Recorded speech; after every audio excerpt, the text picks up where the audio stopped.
આજનો દિવસ ગુજરાતના ઇતિહાસમાં સોનેરી અક્ષરોમાં યાદ રાખવામાં આવશે।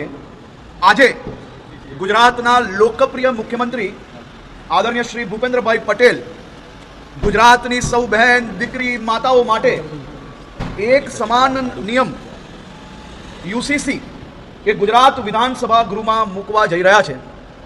1947માં આપને આઝાદી મળી ગઈ, પરંતુ દેશભરમાં નિયમો સમાજ આધારિત રહ્યા, જ્ઞાતિ આધારિત રહ્યા, ધર્મ આધારિત રહ્યા।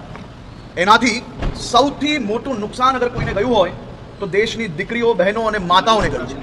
આજે ગુજરાતમાં મારી સૌ માતાઓ, બહેનો અને દીકરીઓ માટે એક સમાન નિયમો એ આવનારા દિવસોમાં આવી રહ્યા છે।